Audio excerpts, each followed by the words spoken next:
to the Gamble Ramble. And if you are a first-time attendee, welcome to the Gamble Ramble, and thank you for stopping by. This channel is basically a place for me to vlog about my 40-year career in the music industry as a touring recording drummer. And I played with a number of bands over the years, the capital EMI band Helix, and a band in Canada called the Buffalo Brothers, and a band called The Joys. I've sub-drummed for the Four Horsemen on Def Jam Records. I played behind Dee Snider, Lita Ford, jam with Ace Frehley, done a few things, cool things in my career. Usually we talk about that, and we also talk about travel and music. So if you're just joining, thank you. And I want to mention people just joining us because this little channel of mine has taken an incredible amount of leaps and bounds in the last week, not even a week, 5-6 days. I posted an off-the-cuff vlog about the band from Mexico called The Warning. There's three sisters that play incredible hard rock music, and it got an amazing response. And then I did a kind of review of the drummer, Pau. Thank you, I've been corrected. I used to say Pa. In my defense, I said Pa because the way it's spelled, P-A-U, Paulina. You would pronounce it Pa, but I realized they do not pronounce her. They call her Pau, and Batman.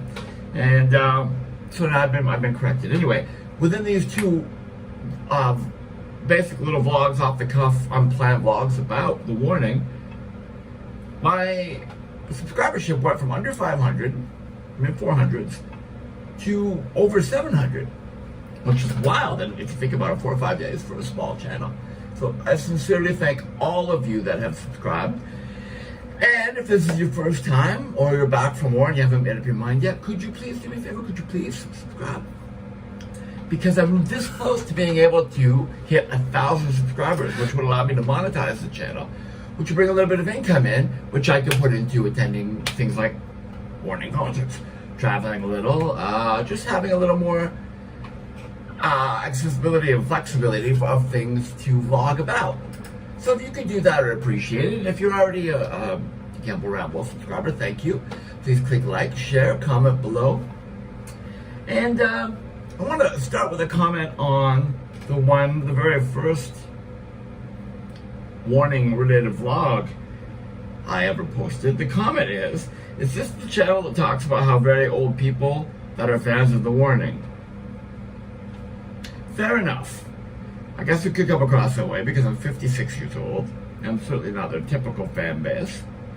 But it seems to me that they have a very well-rounded fan base. And that came from my posting, The Warning You Need to Hear, which was exactly a week ago today. So that's got almost 5,000 views, 4.9 thousand views, which is for a small channel like mine is amazing. So what we're going to talk about today, in reaction to that comment, no, it wasn't my intention to build a place where older Warning fans can talk about being older and being Warning fans. I think music's for everyone, it should be anyway. But I will say that comment did make me think, why do older fans like The Warning? And I'll tell you what, that's what we're going to dive into today. Today's topic is why older fans like The Warning. Okay, so to start with, as I said,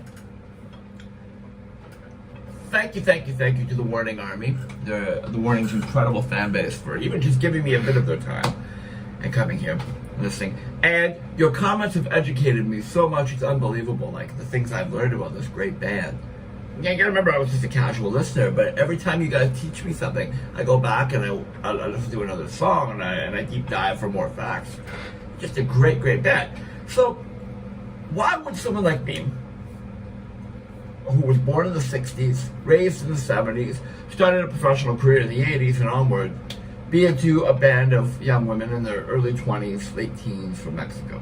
It's a very good question, and I'll tell you why. The first point being, I basically made a list of points earlier. I'm only going to condense it to 3 major points. The first one is the sound of the band, okay? anytime we love any music, it should be first and foremost about the music, the sound. Stuff that people will call novelties, like, age of the artist, ethnicity of the artist. And if that's something that draws you in to initially see the band, or the gender of the artist, the fact that they're female, from Mexico and sisters, whatever, if that's what draws you in, that's fine. Whatever it takes, but it should be the sound that keeps you. So that's why I think the sound of the band, the music, okay, you gotta look like, yes, they're heavily influenced by 90s, late 2000s bands like, I can hear Nirvana, Alice in Chains, Muse in their music for certain. But I can also hear a ton of classic rock influences. Now, if you're a younger listener and you don't have a wide palette of music listening experience, then you may not recognize, but a lot of what The Warning does is based in bands like Queen, Kiss, AC/DC, and even goes as far as to say the late 60s power trio Cream. The sisters are a power trio. They may not sound like Cream per se, but that setup of bass, drums, and guitar is right in line with that. So where you say, you might disagree with me on the bands I named, but I'll go back and explain. Like, we'll start with Queen. Where do I hear the Queen influence in The Warning? Harmonies, in particular. These three know how to sing, all three of them. So Danny is recognized as basically the lead singer, though they all take turns. And then Paulina. And then the quiet sister on bass, Ale. Did I get it right this time? Villarreal. Did I get that right this time? Let me know in the comments below. They all contribute to the vocals, but again, Danny is the major lead singer. What a voice this young lady has. And she's got power and range. And she's got projection. She's got that thing Freddie Mercury had, speaking of Queen. When she sings, you can see it in her eyes. It's almost like watching an opera singer. Like, they put across that. It's like acting with their voice, if that makes sense. Like, you can put across the emotion. She really puts across the emotion and the feeling of the music that she's presenting very, very well. It's amazing to watch to me. Which is something bands like Queen possess. And the bands I grew up loving, arena rock bands. Transference of energy from here, heart, voice, and soul, to spreading it out to the audience. Mwah! Chef's kiss again. They've got that. And the harmonies. See, this is something that Queen did. Queen could play the heaviest of heavy riffs. Songs based on heavy riffs, like Stone Cold Crazy, right?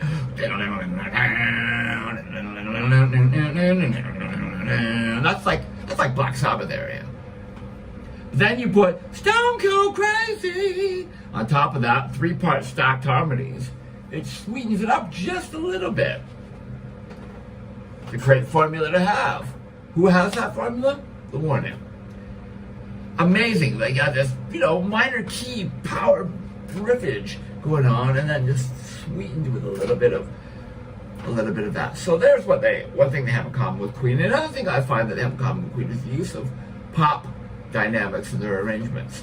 Queen were the queens of song arrangement in terms of, taking something that might not necessarily be played on radio because it was too heavy or too abstract, but arranging it in such an appealing way that radio took to it, the average person took to it. Look at Bohemian Rhapsody, okay? If we're going to talk about Queen for a second. There's no way that song should have ever worked as a single, especially in the 70s at 9 to 11 minutes long, whatever it is. All these different movements, like an operetta, heavy guitars, and But I can remember my mother. I remember the 70s when it came out, early 70s. I can remember my mother. I was a little boy, but I can remember my little Scottish mother. Mama, just killed a man. Doing the dishes and singing along with us on the radio. That's appeal. And I think that The Warning have that as well. They have that,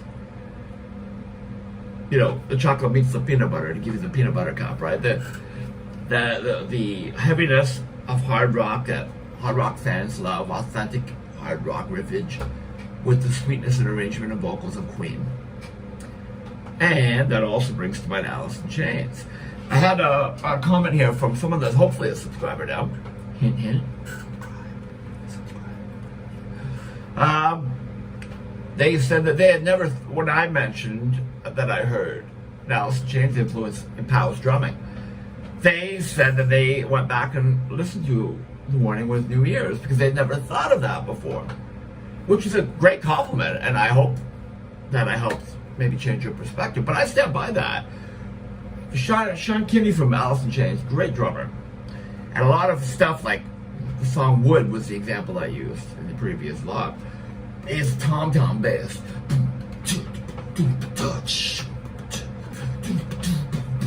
Great groove, right?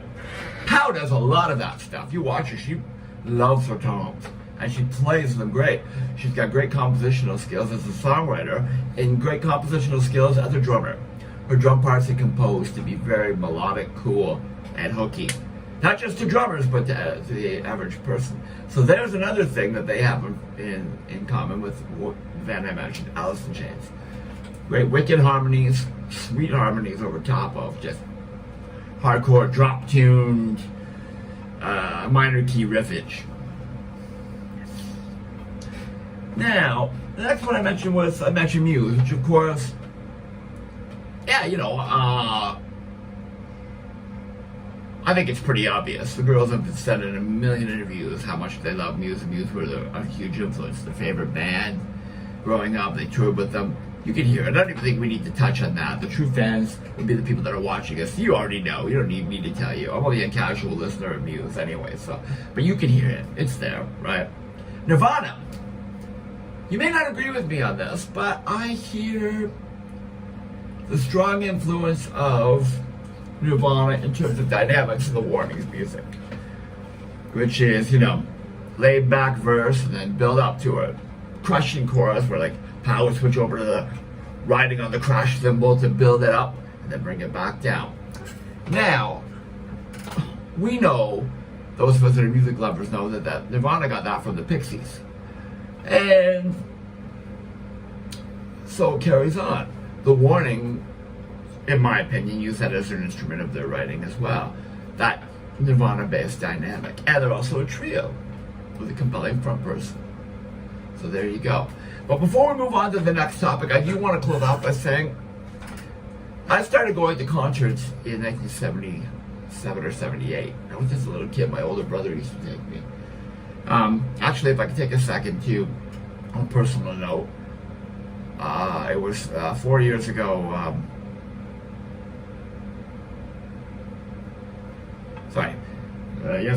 Yesterday that my brother Jim passed away on the date yesterday.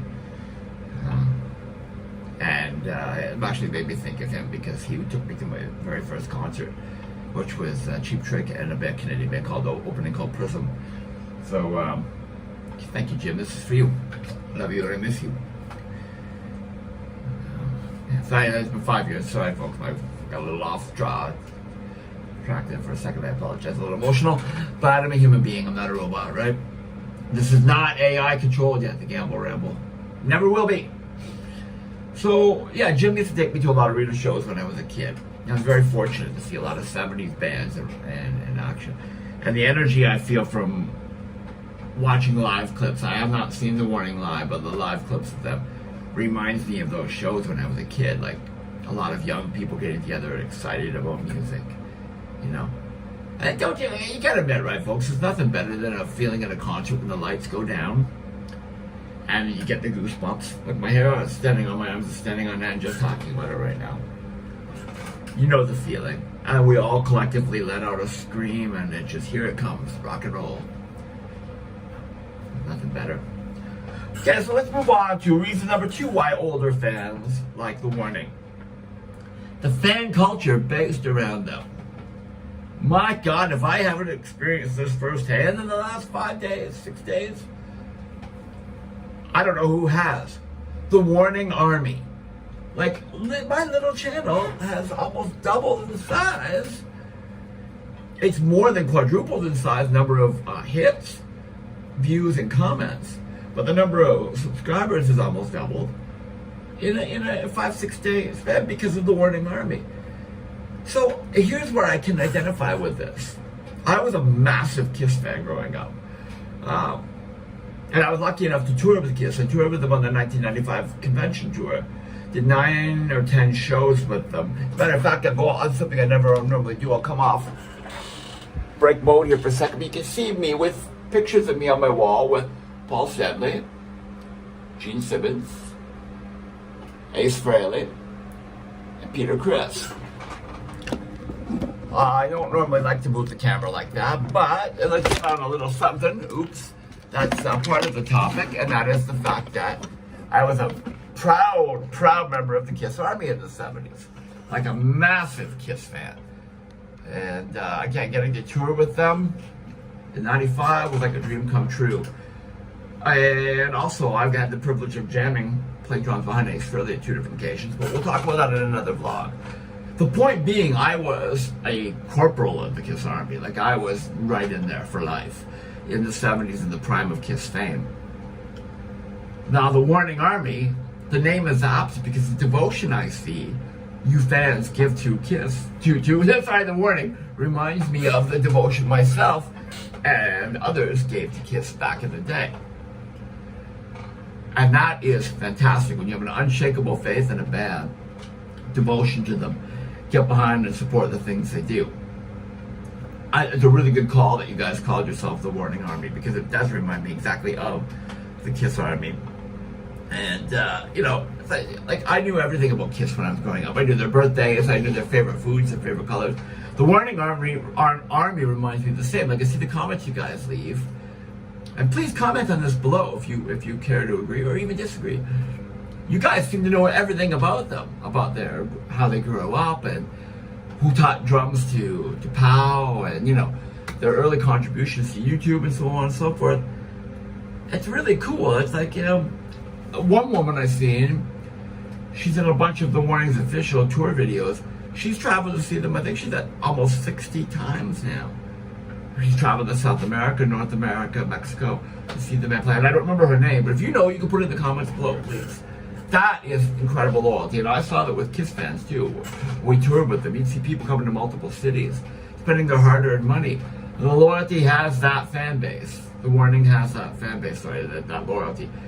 Incredible thing, very much like Kiss in the early days.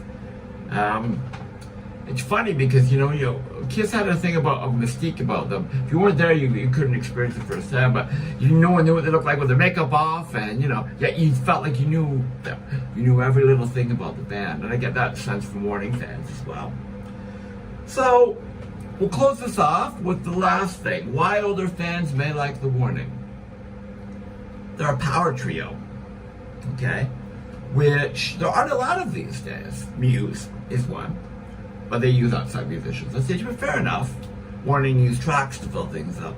And I think at some point when they're able to afford it, they'll probably add a 4th musician. I don't blame them, because you want to sound the best you can for your fans, right? But as a power trio, strictly speaking, you know, Cream, The Police, Nirvana again, some of the greatest bands in rock and roll. Van Halen musically was a power trio. I mean, David Lee Roth was the icing on the cake, but for all intents and purposes, the 3 of them created the music, right? But let's concentrate on, you know, the Cream references is admittedly a pretty obscure, vague one.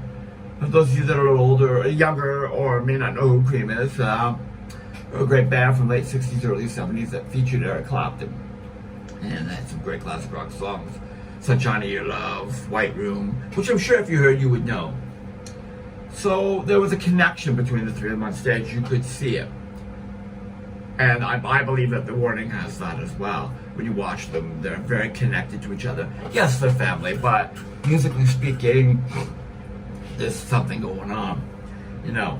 And the Police had that as well. But how I would connect the Police to the Warning more so would be the energy. You could feel the energy with the Police were a great energetic power trio. one of those bands that you watch and you can't believe that that sound is coming from 3 people. And you can't believe the energy that's hitting you is coming. The Police from the Prime in the 70s, 80s, that energy is hitting you with just three people, small people standing on stage. The Warning have that as well. If you agree or disagree, comment below. Let me know, please, what you think. And lastly, the Nirvana trio comparison. I think it's the same thing, that there's the connectedness of players and the dynamic of the 3 of them, you know, being able to bring things down, build it back up, bring it back down. And more importantly, too, I can hear it in the songwriting and in the music. You can tell that the 90s were an influence on the sisters, for sure. And I think that Nirvana in particular seems to be a songwriting melody influence. What do you think? Let me know your thoughts. So there you go. That's it for today. We're at the 20-minute point. I do ramble, but hey, it's called the Gamble Ramble. It's my page, and I can do what I want with it. So thank you for joining me today. I really do appreciate it. Those are just 3 of the points of why I think older fans connect with a young band like the Warning. They have that arena rock aspect that we all grew up loving. Let me know what you think. And you know what? Let me know what you think. If there's any points I missed, put them below. Because I'd love to learn. I'm here to learn about your favorite band, Warning Army. I want to know. Thank you again for the support. Once again, if you haven't, please subscribe, because I'm so close to being at the 1,000 subscriber point and being able to monetize my channel to do better things. Like, comment, share, and thank you so much. Rock and roll all night and party every day.